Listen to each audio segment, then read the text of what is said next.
جی ناظرین، ایک بار پھر آپ کو خوش آمدید کہتے. بات ہو رہی تھی صدر زرداری کے خطاب کے بعد، اس کا تجزیہ کیا جا رہا ہے کہ کیا اس کا کانٹینٹ ٹھیک تھا یا نہیں ٹھیک تھا. جو حالات اس وقت ملک کے چل رہے ہیں اس کے مطابق ان کی تقریر ہونی چاہیے تھی یا نہیں ہونی چاہیے تھی. شاہ صاحب آپ بھی انالائز کر رہے ہیں، آسما آپ بھی بتا رہی ہیں. آپ پہلے بھی کہا کہ وہ ذہنی طور پر ڈسٹرب تھے، کچھ لگ رہے تھے، تو اس لیے وہ اس طرح کی بار بار باتیں وہ کرنے جا رہے ہیں. وہ تو قابل معافی بات ہے نا جی، اس میں تو کوئی بات ہی نہیں ہے. وہ قابل معافی بات ہے کہ یس وہ قابل معافی بات ہے. اب آپ لیکن جس کو آپ نے اور کھڑو صاحب نے کہہ دیا نہیں کیلکولیٹڈ تھی، پھر قابل معافی نہیں ہے، پھر انالیسز ہوگا.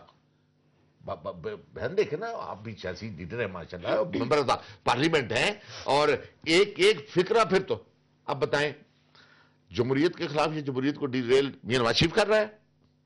بتائیں آپ کھل کر بات کریں. آپ بالکل کھل کر بات کریں. وہ جو آپ کے لیے بدنامی کہہ رہا ہے کہ جناب یہ اپنا فرینڈلی اپوزیشن ہے، اور جس نے یہ کہا ہے کہ اگر کسی نے ان کو گرانے کی کوشش کی اس حکومت کو یا اس کے راستے میں آگے آ کے کھڑا ہوں گا. اچھا ٹھہرے، میری بات سنیں. اگر مجھے جواب دینے کا موقع دینا تو میں سوال اٹھا رہے ہیں. کیا پاکستان کا چیف آف آرمی اسٹاف وہ کر رہا ہے؟ اس کی ضرورت ہے کہ الیکٹڈ، یا اس نے کہا کسی جگہ پر کہ جناب یہ ہم ڈیریل کر رہے ہیں، یا عدلیہ کر رہی ہے، یا میں ادھر آ رہا ہوں، یا وہ عدلیہ جس کی جو کانسٹیٹیوشن میں ڈیوٹی باؤنڈ ہے to protect the legal and constitutional democratic government, کیا وہ کر رہے ہیں ڈیریل؟ مطلب آخر کر کون رہا ہے؟ آسما چلیں آپ بتائیں بھی نا. وہ کہہ رہے ہیں کہ فرینڈلی اپوزیشن کر رہی ہے، میاں نواز شریف کرنا چاہ رہے ہیں، آرمی کرنا چاہ رہی ہے، کرنا چاہ رہی ہے، کمزور. ٹھیک ہے، ابھی میاں نواز شریف کی انہوں نے بات کی. میاں نواز شریف کا انہوں نے یہ ذکر ضرور کیا ہے کہ ان کو ہم نے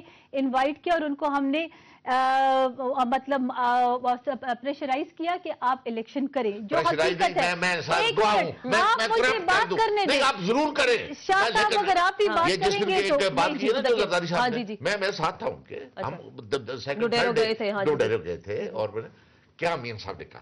میاں صاحب نے کہا کہ اتنی بڑی لیڈر کی اس اسیسینیشن میں آپ کے ساتھ ہوں. میں گڈ جسٹر میں کچھ بھی کریں، آپ اگر الیکشن بھی بائیکاٹ کرتے ہیں میں آپ کے ساتھ ہوں.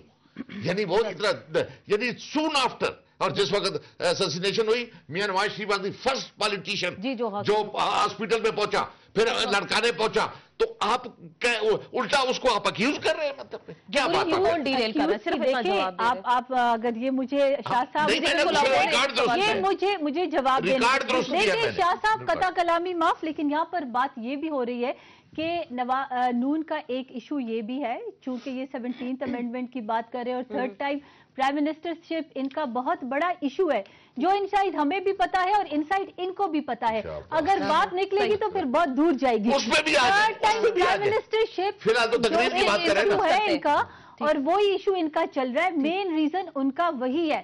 اگر آپ حقیقتوں کی طرف آتے ہیں اور اگر آپ پریزیڈنٹ صاحب کو کہتے ہیں کہ وہ اپنے ہوش میں یا مطلب شاید he was not in his true senses, تو آپ کا ایشو بھی یہی ہے کہ آپ تھرڈ ٹائم پرائم منسٹر بننا چاہ رہے ہیں، آپ کا تیسری بار کی مدت کے لیے. ادھر آپ کی بات جمہوریہ ڈریل اور ڈیریل کی آپ کی کوئی ایشو نہیں ہے، آپ کا issue third time prime ministership ہے. بالکل ہے، یہ صرف ہمارا ہی نہیں تھا، یہ محترمہ بنظیر بھٹو کا میں کیا بات آپ کر رہے ہیں؟ 17ویں ترمیم مشرف کی بنی، آپ ان کو پروٹیکٹ کر رہے ہیں. مشرف کو ایک طرف تو آپ مشرف کی پالیسیوں کو پروٹیکٹ کر رہے ہیں، دوسری طرف آپ کو بات جب یہ کر رہے ہیں، یہ ایک تصادم پیدا کر رہے ہیں. ایسی کوئی بات بھی نہیں ہے آرمی اور پیپلز پارٹی میں.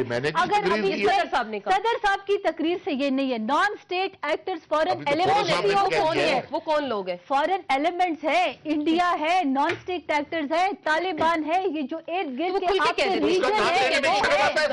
آپ آرمی کو کیوں بیچ میں لاتے ہیں؟ کیونکہ آپ لوگ لڑانا چاہتے ہیں پاکستان پیپلز پارٹی کے ساتھ. That is very wrong.